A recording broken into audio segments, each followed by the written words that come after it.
What's up, y'all? What's up, y'all? What's up? What's up? What's up? We gonna shoot to start right now. You know what I'm saying? I'm A-Bug, aka Alex versus Anthony. I appreciate everybody for tuning in. This is the lady with the fro. Ow.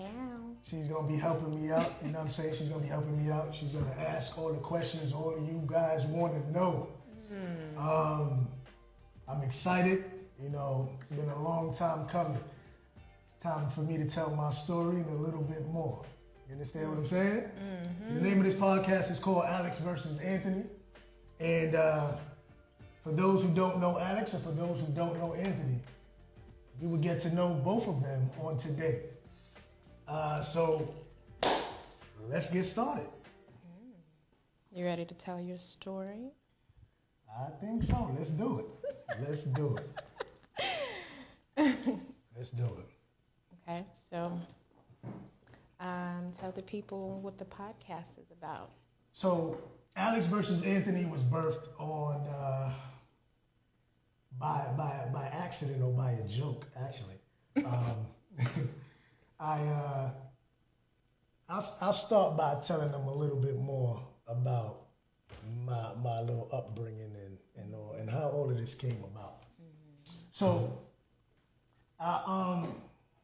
I was raised by a single mother, a single Christian home, you know, trying to teach me to do things the right way. We were churchgoers, and we went to church every Sunday, not just Sunday, but I would say Monday, Tuesday, Wednesday, Thursday, Friday, Saturday, and Sunday. You know, she tried to do the right thing and bring me up in the right way and try to teach me certain morals, in which some of them I held to and some of them I chose to do my own thing. Grew up, like I said, in a single-parent home with my mother. Hence, by me saying that I grew up in a single-parent home, I'm letting you know that my father wasn't present at all. I didn't meet my father till I was an adult already. I think I was about 21 years old. So growing up, it was just me and my mom's, and we decided to take this venture on together. Well, I didn't really have a choice. She did. And, you know, growing up, like any kid, went to school and all those certain things your parents taught you at home. You learned other things in school, and you were brought up on game in different areas of life that probably weren't addressed at home. One thing I can remember for sure, and we're going to get just right into it, I remember at 7 years old, my mom had ran to the store one time, and I was home. I was home alone, and she had the cable, not like children block cable. She had cable. Nasty cable, right. I'm not saying my mother was watching the nasty cable. But you were. But I started to. Give me a sec. So she left me, and I was just going through the channels. You know, I'm 7 years old, just really going through the channels, and I came across Spice. I don't know if you guys remember. It wasn't Pornhub or nothing back then. It was Spice. So I came across the channel, and it kind of hooked me from a very young age. I didn't really know what I was watching or what it was. I just know that every time I seen this channel, my little man did a little something downstairs. So I always wanted to get that feeling again, if you understand what I'm saying. It's like a high. It was kind of sort of a high. Yeah, so here I am, 7 years old, and now this became a pattern now. So every time my mom went to the store, anytime she was in the shower or something, I would try to switch back to make it, you know, get that high back. Now I'm 10 years old, and I had a babysitter now. And the babysitter, her brother had illegal cable. Well, not illegal cable, but he had the porn channel too. He had Spice.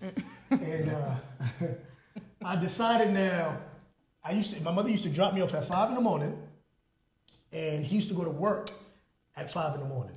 So where I would go lay down would be his room. And he happened to be deaf, so his TV never had sound on. So I used to put on the channel, and I never had to get worried about getting caught because That's crazy. there was no sound. So I was watching porn with no sound. And the brother couldn't even hear you. He was gone. He was at work. Pay attention. Oh. Anyways, So 10 years old, grew up, junior high, high school. The pattern just continued. It continued. Now I'm in high school. I realized girls. You know what I'm saying? Like, oh snap! I don't need the TV. Girls. You know. So started to like you. I like you. You like me. You know, little petty stuff, little puppy stuff. But I was also playing sports at the time. I was playing baseball. And shout out to the Bonnies, Brooklyn Bonnies. All day, you already know. I was playing baseball. And my coaches were very influential in teaching me about the woman anatomy. They taught me how to measure a woman's backside from her front side at 12 years old. So it's just a lot of different things that were infiltrated in my mind growing up and kind of gave me a scope on how to view life and just how to view women and how to just interact with women. And my idea of what a woman was or what she should have been in my life was kind of distorted by porn, things that older men were teaching me, and just growing up as a man. You know, we taught you don't cry, you just provide, you come home, no matter what you do, you just make your lady be first. It don't matter if you got second, third, and fourth, you just make her always be first. You just do what you do and you keep it pushing. So I grew up with that mindset, you know what I'm saying? Especially in the streets, it's more like, you know, just bring home the bread, make sure she good at night, and you can do everything else, you know? So that was the mindset I kind of grew up on. And then I became I don't want to say of age, but later in my teens, and I don't want to say I met her at this time. I met her at a very young age because we grew up together. My ex-wife, met her at, I don't even remember when I met her because we grew up together, so I don't even remember when that happened. But we grew up together anyways, and I became attracted to her. I wanted to date her. I wanted to be with her. I wanted to, you know, all that little good stuff y'all ladies want and all that stuff. That's what I wanted. So I told her, I think I was like, I would say I was probably like 15. I told her, I was like, yo, one day I'm going to marry you. I mean, I was trying to jig, you know what I'm saying? One day I'll marry you, all that. I didn't really know I was really going to do it. But, you know, I tried a little G. Long story short, I ended up marrying her. Yeah, I ended up marrying her at 22 years old. Now, a lot of you on the live probably like 22 years old. You ain't even know how to wipe your butt. You're right, I did it. I still had stains in my drawers, all that. I ain't know nothing about being a whole adult, but I was married. Yeah, I had a little bit, not a lot though, not a lot. So, anyways. So I got married, 22 years old, and here's a 22-year-old and a 21-year-old trying to live a grown people life. Yeah, we tried to live this grown adult life that no one taught us to do. Definitely nobody taught me how to do it. I told you I grew up in a single-parent home. My mother got remarried when I was like 16, but you know, at 16 years old, in my mind, I was already a man. You know what I'm saying? Like, I'm like, come on, you coming into my life now? Like, my joint big, what you mean? You know what I'm saying? So, at that point in time, it didn't really faze me too much because I had already grew up in my mind. So, essentially, I was in a single-parent home. Shout out to my stepfather, been the best dude ever. Up to last night, he was up all night trying to help me get this thing together. Shout out to that dude. But in my mind, I was grown when he came in the picture. I really didn't need him in my mind. And then fast forward again, got married. Sitting here, 22 years old. She's 21. I had a little job. I was working. She was in school. She was going, I think, for her master's at the time. And I was working. And I had this little friend of mine who I had met through the church. As we're there, pause. I don't know how many church people are here, but church people and non-church people. I'm not here to bash on anybody. But at the end of the day, I just always want to close the back door and let people know that, people are people. Regardless of who you are, regardless of your religion, regardless of what you believe in. You know what I'm saying? There's a lot of things that we as human beings need to work on outside of religion. A lot of people think that just because you church or you religious, that makes you a good person. Religion doesn't make you a good person. You make yourself a good person. Religion just kind of helps you, gives you some type of guideline on how to go or abide by, but it doesn't make you a better person. And I hear people say all the time, well, church people are the worst.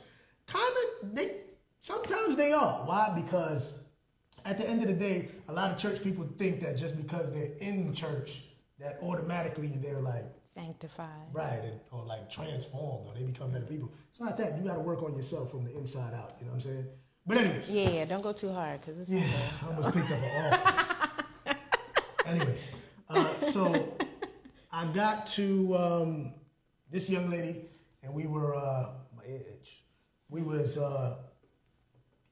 conversing about some church stuff, nothing crazy, because I was heavily involved in the church at the time, and that conversation led to us speaking once a week to every day, to all day, every day, till it was time for me to go in the door to go home. So yeah, I was at work, and I didn't have free time at work, but I could talk on the phone or I could text.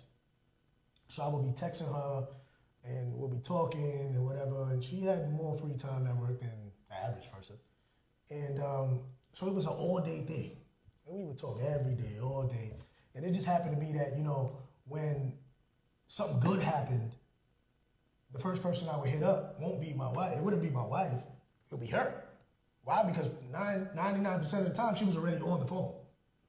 So if something at work happened or something in life happened, like, I just found out. And at the time, I was also in the process of joining the New York City Police Department. So when I would never forget, I got the news that, like, they accepted this, or you're moving on to the next step, or whatever. Like, the first person I would tell would be her. It wouldn't be Why is that, though? I don't know. I just felt, I'm a firm believer that whatever relationship you feed the most is going to be the strongest, obviously.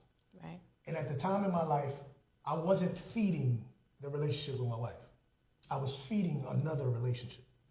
Mm-hmm. So the muscle was in this relationship while this relationship was growing nowhere. It was pretty much either stagnant and or dying. So would you say there was a communication barrier? There was really, of course, there was communication barrier. And nothing against my ex-wife, but, she was busy. She was going to school. I can't talk to her while she's in class. And she was one of the smart people. Like, she actually paid attention. Like, if I was in school and the tables were turned, we could have had conversations all day. Because I wasn't paying my teacher no mind. But she did what she had to do. You know what I'm saying? Yeah. So it was that. And then when she came home, it was more like, I got work to do. And it's not to blame her on anything, because as a man and as somebody who said I do, I should have held up my part. You know what I'm saying? Right. But the fact of the matter is, I had somebody who had my attention. And do you know what your love language is? Come on, son. Episode 1. I mean, I'm saying, though. We gonna get into all I'm trying to. Episode 1. I'm trying to figure it out. Like, I need attention, obviously. I mean. But anyways, so here we are. And I'm now, fast forward, got into the police academy. I'm in the police academy. And me and my ex, we had one car. And the one car that we had, being a gentleman and all, of course I'm gonna give it to my lady. I didn't want my lady to be on the bus or the trains. So I'm like, babe, you know what? Take the car, go to work, do what you gotta do. I'll take the train, no biggie. It really started off really innocently. Me and one of my coworkers that was in the academy together, he lived a couple blocks away. We'll meet at the train station. We wear that retarded uniform on the train and go to work together, and we'll do it coming back home as well. His lady used to pick him up some nights, so some nights I used to get a drop back home. Now, the young lady whom I was speaking of earlier, we continued communication now that I'm in the academy, obviously. it got to the point where the communication got so intense that she was now picking me up from work. So she would come pick me up from work and bring me home every night. The car ride wasn't always just a car ride. Grown adults on the line, we can put one and two together. So the car rides wasn't always car rides. So obviously, Well, I'm a child of God, so. anyways, so yeah, there were certain things that happened, and you know, at the time, it just felt right. And believe it or not, at the point in my mind, in my life, I really didn't. I knew I loved the hell out of my wife, but I was stuck in the battle between the relationship that I had fed to the point where it was now here, and my marriage, which I had kind of deprived of, and that being here. So people always ask the question, can you be in love with someone and cheat? It's a big question I always hear asked. My opinion is, I believe you can. Why? Cheating doesn't always signify that you don't love or are in love with another person.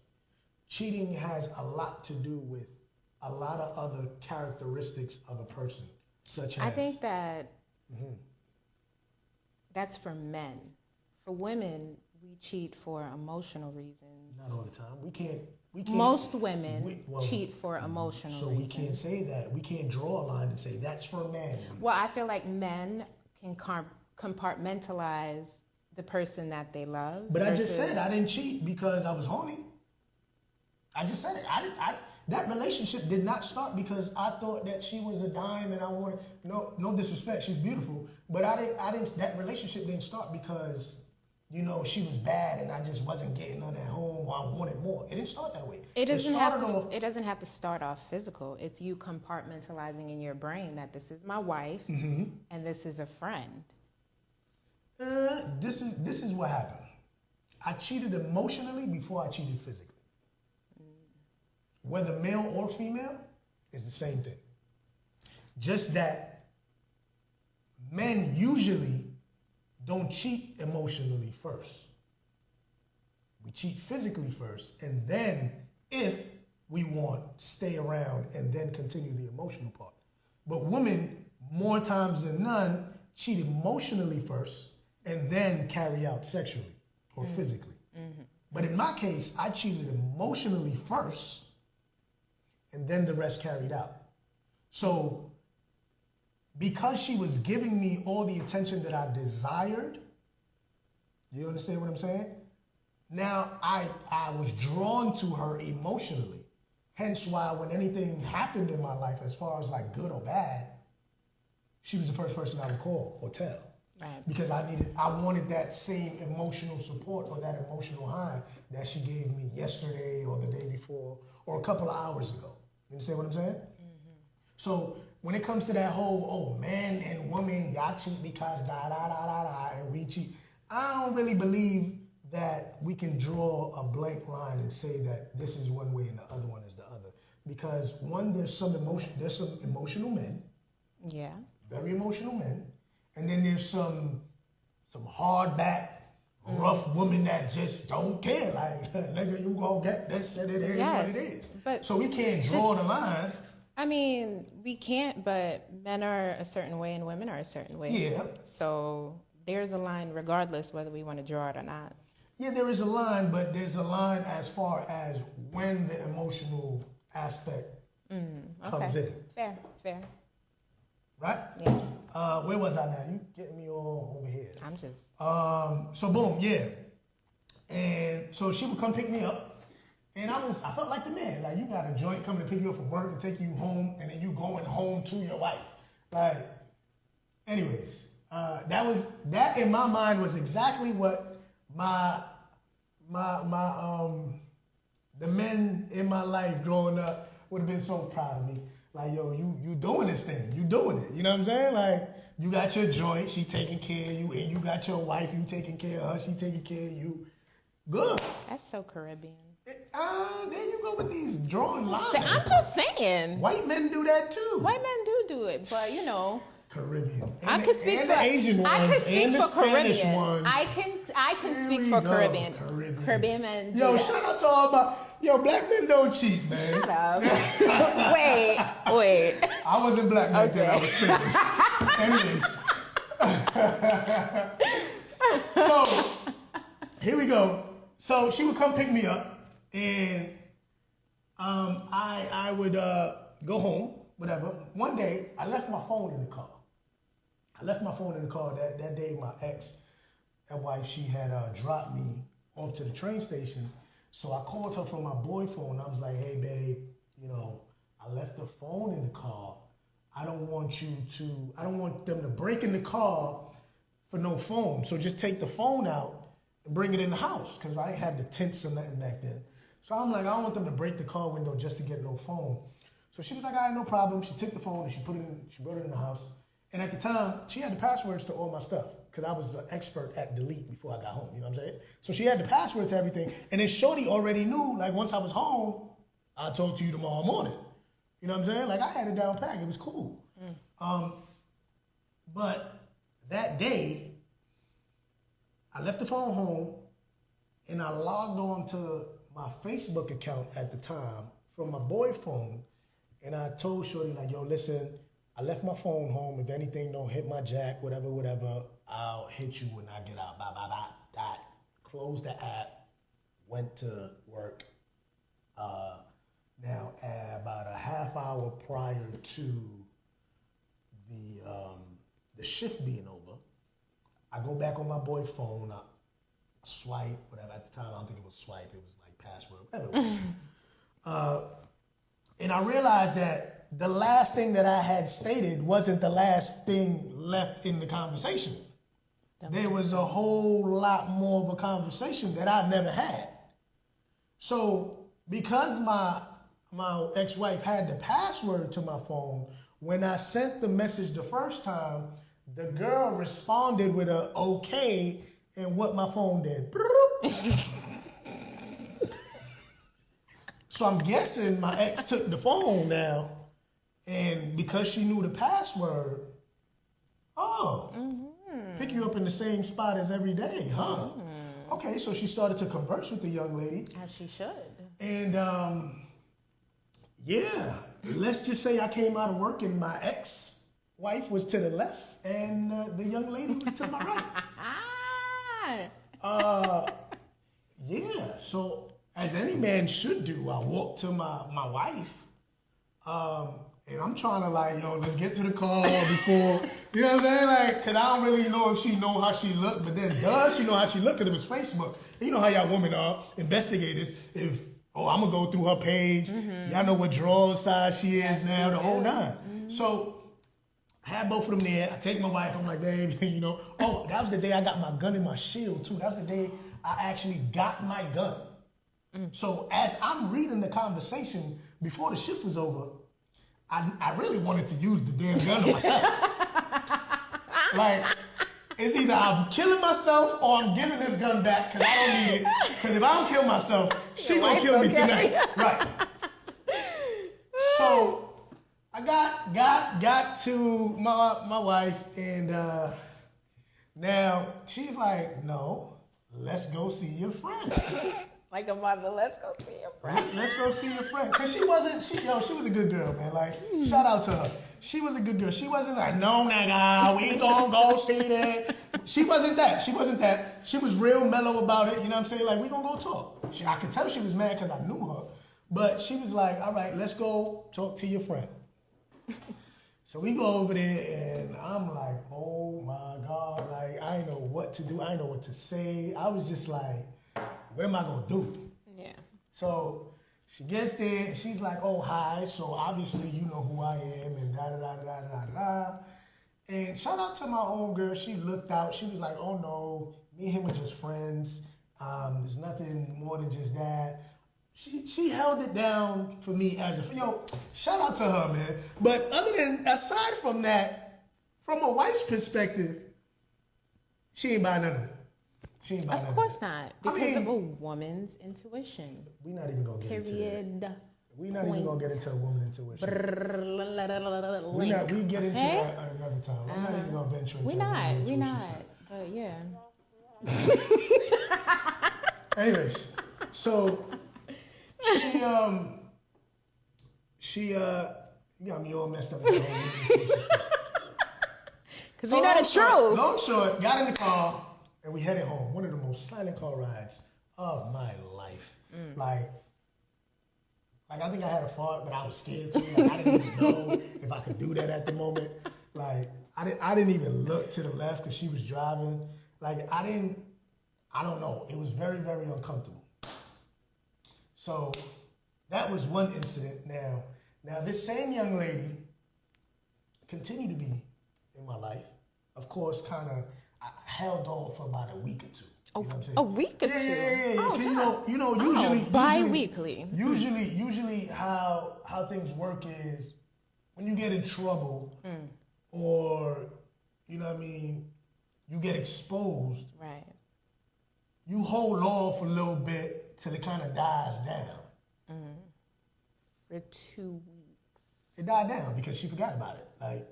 She didn't forget about it. I thought she forgot about it. In my mind, I thought 2 weeks was enough to forget about it. Right. Long short, obviously, my ex-wife. Anyways. So, here we go, continue. And I'm sitting here, and that continued. And now I'm in the police department. I graduated from the academy now, and I'm living as a police officer now. Like, I have arrived in my mind. I start working in Spanish Harlem. And I had a boss, still one of my really, really good friends. And he wasn't too good about it. But, yeah. He taught me a lot of things about how to finagle having woman while at work. A side piece. And not really letting that trace back home. Wow. So I started this life of Shout having... out to the NYPD. Whoa. Don't do that. That's not what we're doing. So had this thing now, started to meet women, and then I worked all the way in Spanish Harlem. I'm from Brooklyn. Like, my lady never goes to Spanish Harlem, so I could live a whole nother life in Spanish Harlem. I don't think she even know how to get to Spanish Harlem. You know what I'm saying? And then, babe, what's your work number? 911. There was no way for her to reach me. So I'm all the way in Spanish Harlem. For those who are not from New York, it's a very far place from where I live. So now I'm sitting here and I'm living this whole other life. I'm that dude while I'm at work and whenever I'm not at home. But I'm still kind of taking care of my basic responsibilities as a husband. And why I say basic is because I got so caught up in the life I was living that I started to deprive my wife of the things she desired as far as more than just bring home money and, make sure that things were good around the house. Like, I started to deprive her of her very needs and wants that she wanted. You know what I'm saying? Like, I wasn't thinking about let me surprise her with flowers because my mind was so occupied with so many other things. And once again, back to whatever you feed, that's where your attention is gonna always drive to or go to. So I started to deprive her from a lot of things that we had established from early in our relationship. Anyways, so now I got a whole bunch of females, and I'm like, yo, females are smart. If you tell a chick your real name, she's gonna look you up. That's true. On the internet or the yellow pages or whatever. So, because women are smart, I'm smarter. So I created a way to have a life outside and a life inside. So, for those of you that know me from high school, baseball, work, or anything, my mother named me Anthony. But I named myself Alex. I'm going to tell you why I named myself Alex. Right. I met this one young lady, and I don't remember where she lived. I think she lived in Manhattan. She was like a nurse or something. nice. She was nice. Good pick. But I was married. So, met her. I think we went on like one date. How did I go on a date? Yeah, I was like... I told my ex I was going to work, but I really didn't go to work. I went on a date. Anyways, so went on this date. We vibed, chill, whatever. Went on a second date now. What? That day. Yeah. I don't know if I lied about going to work and I didn't go to work. I don't know what it was, but anyways, I was on the date. Okay. And the young lady wanted to go eat at City Island, and I don't know why, but she wanted to go eat at City Island. So we sat down at City Island, we eating, and she ordered a whole bunch of stuff. I'm sitting there. I was thinking two things: how the hell am I gonna pay for this? And two, like, who the hell eats all of this? Anyways, so we sitting there, and they put the little bib on me. I'll never forget. I had a fitted on, but I was taught well. You take your hat off at the table. So I took my hat off and I put it in a chair next to me, and she was sitting across from me. And she was like, yeah, whatever. She was looking good. I should have known. She came out the house looking way too good for City Island. Right. I was like, she came out of the house like, damn. Like, you would have thought we was going elsewhere. But anyways, she was sitting across. She was looking all good. And we sitting there. I'm cool, you know. Yeah, so you know what I'm saying. Hello, I'm licking my lips and all. Yeah. And then she takes out her phone. And she's like, I got a question. Who's this? So I'm like, who's this? So I look at the phone, and it's me and my wife's wedding picture.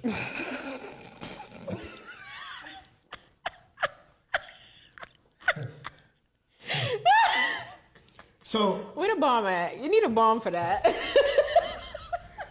So I'm looking at me. I'm looking at me. Looking at you.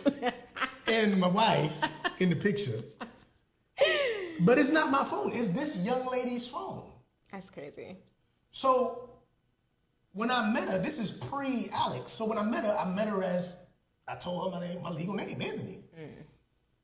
I don't know how, where, what machines they got in the hospital that you type somebody's first name in and all their information plus their wedding picture comes up, but it happened.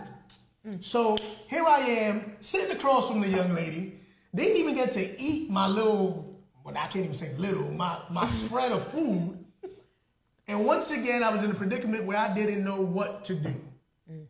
All the cool LL licking of the lips went out the door. I'm sweating now. I don't know what to do. I'm looking at the picture. She looking at me like, you don't know that person? Or hear me? Nah, I don't know. I've never seen that nigga before in my life. I can't deal. So sitting there, and then she's like, all right, since you don't know him, you probably know. Oh, she came. She came ready. That was a picture of my mother. Oh. That was a picture of my mother. That's a little stalker-ish. With my wife. So now I'm like, damn, if I don't know Shorty in the picture, I definitely know my mom's. But at that moment, I ain't know my mother either. Yeah, I cannot. So I'm like, nah, I don't know her. Oh, okay, so since you don't know her, explain this. Nah, that's crazy. A picture of me and my mother.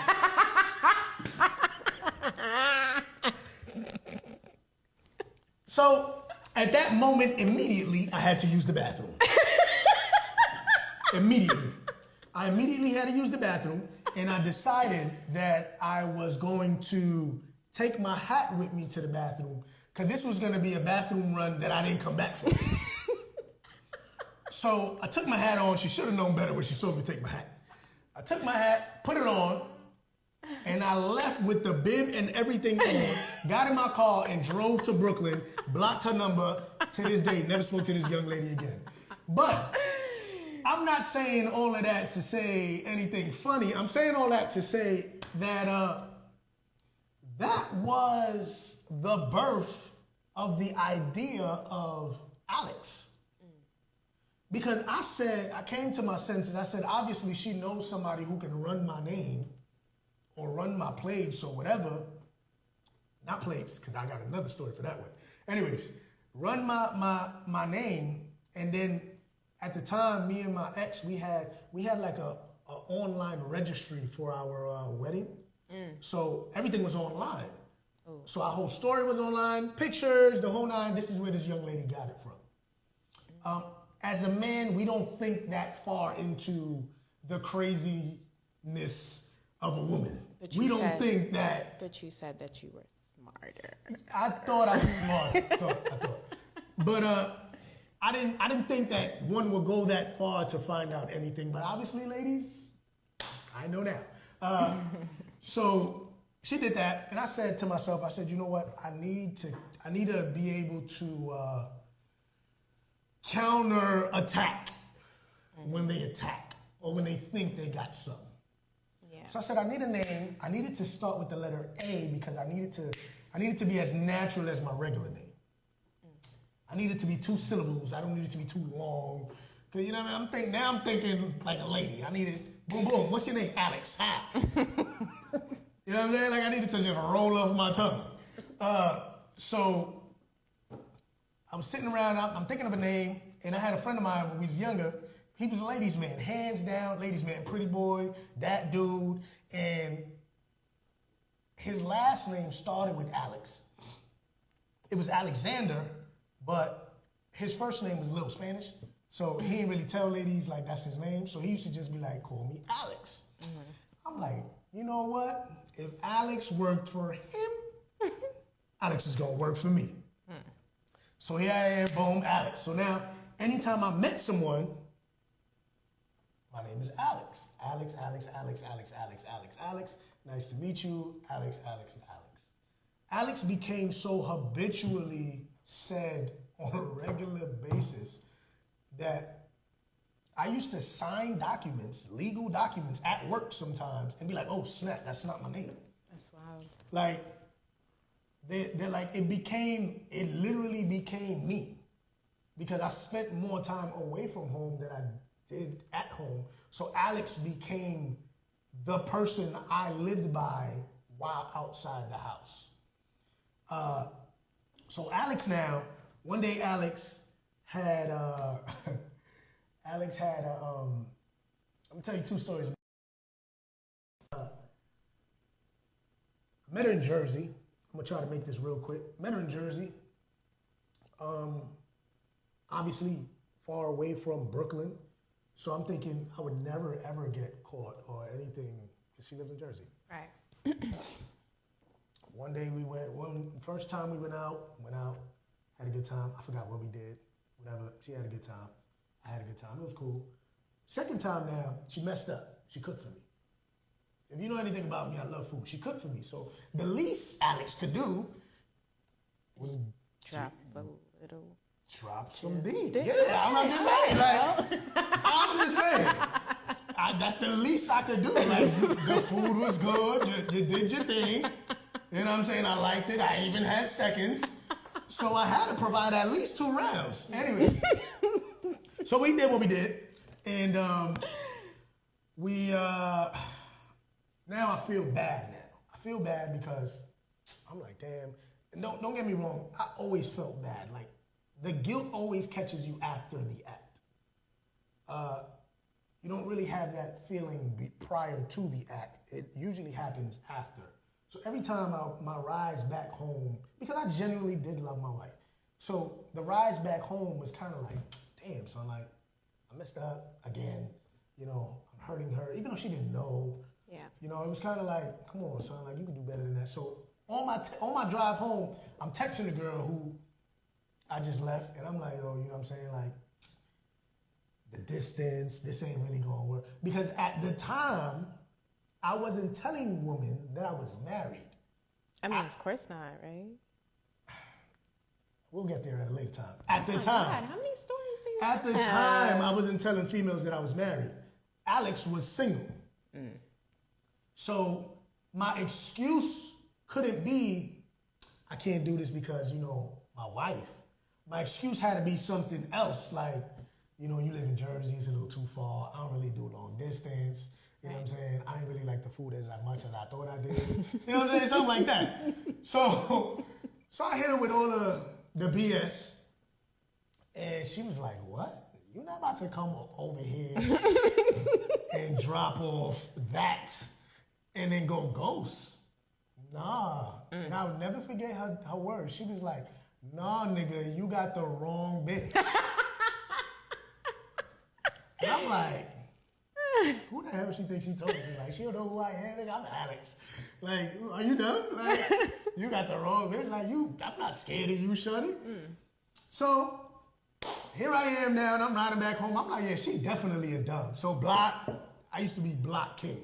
Block, you know what I'm saying? So now I'm riding home. I'm like, yeah, that ain't never gonna happen again because she's a dub. She thinks she the joint. She not. She's over. I would say like 3 months down the line, told you I was a church person, right? Yeah. And I was heavily involved in the church. The church receives an email.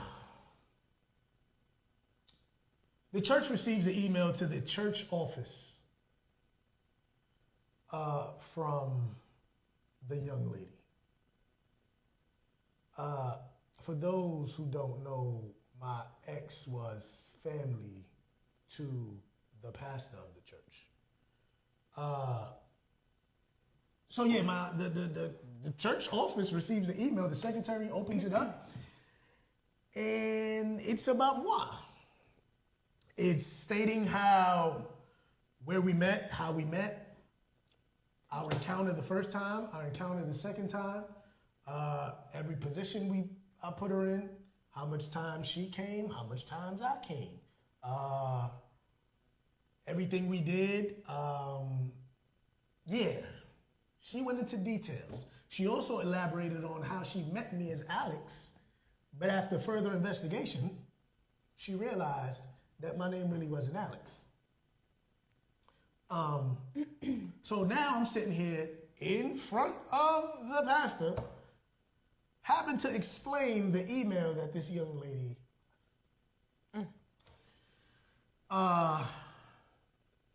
So here I am trying to figure out what am I gonna say to this young man, and like how can I cover this up? Long story short, I couldn't. But come to find out, after my investigation, the young lady, she ran my plates. Oh, Lord Jesus. Where do you find these women? They're intelligent women at that. Listen, shout out to all the intelligent, you know what I'm saying, FBI agents, CIA agents without badges. Shout out to all of y'all. Thank you. But she ran my plates. Well, obviously she didn't. She had to know somebody in law enforcement. And for those who don't know, when you run somebody's plates, all their information comes up. They're real information. And like I said, my marriage thing was online. So once you type in my name, that came up. And then on our story, it also said that we were related to the pastors of a specific church. So then she decided, let me Google that church. And the email came up, and at the time, one of the faces of the church on the website was Yeah, me. that's crazy. No, this is too much. That's too much. So yes, ladies and gentlemen, that was another story. So then Alex continued to live his life. Once again, Even after that? Yeah, I stopped for like 2 weeks. Remember, I told you 2 weeks. The 2 week plan. 2 weeks. Got it. Bi-weekly. You got to be good for 2 weeks. Bi-weekly. You got to be be good for 2 weeks. You got to be the best husband. You got to be all that for the 2 weeks. Just for the 2 weeks. It's like a pay period thing. Facts. Like every time I got paid, I got back to him. Oh. Yeah. Anyways, so for the 2 weeks, I did what I had to do, and I was the best husband. He told me not to tell her. So I ain't tell her for 2 weeks. But I felt horrible about it. And I ended up telling her. I told her. And I just felt like the secretary had gotten the paper. It wasn't just me and him that knew. I'm like, this is going to get out, and I'd rather her hear it from me than to hear it from anybody else. Yeah. So the 2 weeks, so it was 4 weeks. The 2 weeks that I knew by myself with them. Then the 2 weeks after, I told her, because now she was sad. So in my mind, I got to give her 2 weeks out of respect.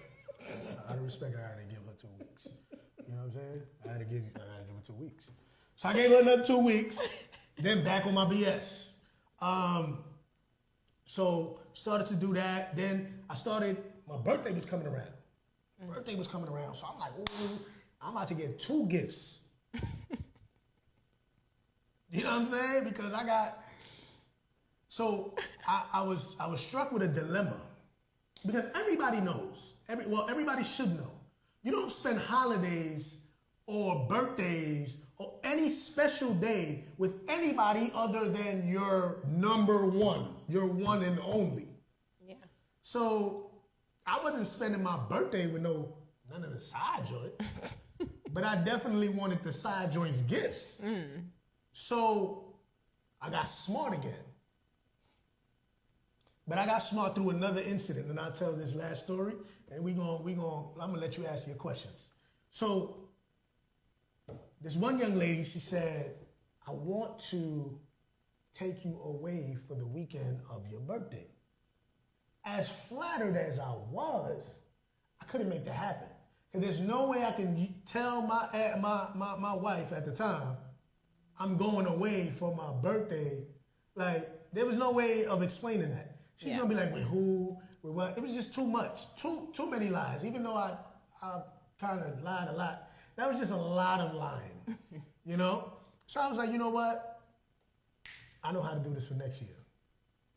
Alex now. You planned it for next year? No, not the trip, but just in case somebody, my lips chappy, in case somebody asked me to take me on a trip the following year. I'll tell you my solution as soon as I put on finish. I was looking at yours and they extra glossy, like mad extra. So I figured I needed to put something on. Anyways. So I was like, you know what? If my birthday is this day, Alex's birthday needs to be this day. So my birthday and Alex's birthday now was exactly 4 days apart. Because usually when you go away, it's either between 3 to 4 days, right? So if my ex-wife wanted to take me on a trip, it was between 3 to 4 days. So we'll be back for Alex's birthday, which I can now celebrate with whomever wanted to celebrate it with me without having to have an excuse of why I'm going missing on that day. Because it was just a regular day. It wasn't my birthday. It wasn't special anymore. So I had the whole thing set up. I would celebrate my real birthday with my wife and the family. And oh my God, you guys love me. All of that, it was great. And then 4 days later, hey Alex, yes baby, what's up? You know what I'm saying? Happy birthday, boo. Thank you. You know what I mean? I just had it all worked out. But I'm not going to tell any more stories. I'm going to let y'all come back for episode 2 and find out a lot more about Alex and Anthony. But go ahead, ask your questions, because I know you was writing some stuff down. I mean, why? Why? Just straight up, why? Why after she found out? I think she knew. I low-key think she knew. But why? If you loved her, you wanted to stay with her, why? Why did you keep rummaging true women like that? The same reason why an addict continues to go back to the high. So are you addicted to sex? Honestly, it wasn't specifically about sex. It was me. It was a lot of insecurities that I had because of my upbringing. And well, at the time I didn't know that. I know that now. But it was a lot of insecurities that I had undealt, I had unsettled, that caused me to seek the attention and or the approval of as many people as possible. Okay. So it wasn't really about the sex, because I had great sex at home. You know what I'm saying? And I got it whenever I wanted it. Every day, most days. Mm-hmm. You know, that don't even make no sense. Every day, most days. Anyways, you gotta get the point. So it wasn't specifically about sex, hence why I was so defensive about That whole thing, oh, men only just want to. No, because sometimes that's the way we show it, but that's not the underlying reason of why we do what we do. Because any crack addict or anybody who's addicted to any drug knows that it's not good for them, knows that it hurts their family, knows that they can never move on in life unless they stop doing this, but it's just this uncontrollable want and disease and need to get that next high. And in my case, it wasn't a drug, but it was that undying desire to feel that one attention or approval from as many people as I can get at the time. And in my case, it was just easier to do it with women.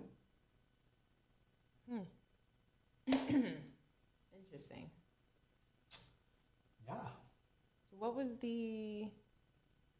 What a part of your childhood kind of played into those undealt insecurities? As an adult now who's gone to therapy and dealt with all these things, I've come to understand that my father's absence in my life growing up, and I'm not blaming it on him at all, because I know my father now. We have a dope relationship, and one day I'll tell the story on the podcast, but it's not even about blaming him. You know what I'm saying? Life sometimes happens, and we're kind of dealt whatever hand we're dealt. But at the end of the day, there was a lot of insecurities and a lot of acceptance issues that I had growing up that I had suppressed as a child or as a teenager, where I now wanted to continue. My thing was, the more you suppress it, the more it won't affect you. But like anything, if you take a glass of water and there's obviously water in there, and you try to put a ball down into the bottom of the cup, the ball at keeps some coming up. point or another, Yeah. it's gonna come up. So my thing was, I found ways to suppress it, but then at the end of the day, it would always pop his head up because it was still a need or void that I hadn't had filled. You understand what I'm saying? So it just, I don't know. And like I said, at that time in life, I didn't know the why. Like if you asked me that when I was doing what I was doing, I'd be like, I don't know. And then it just became a very habitual thing of no self-control. People always say, oh, so why do people cheat? Because they want to. Like, I don't think that there's any reason why people cheat. Because at the same time, I'm not saying that the reason why I cheated was because of my father. No, I'm saying I cheated because at the moment, that's what I wanted to do. But what I'm saying is the reason why I wanted the attention that I was getting, because I could have sought attention any other way, but I just chose to cheat. I chose to cheat. You know what I'm saying?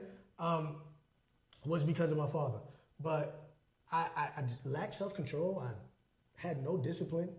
I didn't really know. Not that I didn't know it was bad to do, but it was normal. TV, music, like, so it's part of life. The more women you have underneath your belt, the more of a man you are. That's what we're taught by our society and our culture. You understand what I'm saying? Just don't get caught. So I was trying to finagle ways that I didn't get caught. Hence, Alex versus Anthony. You know what I'm saying? I figured once I could keep that whole life outside and still do what I had to do, I was good.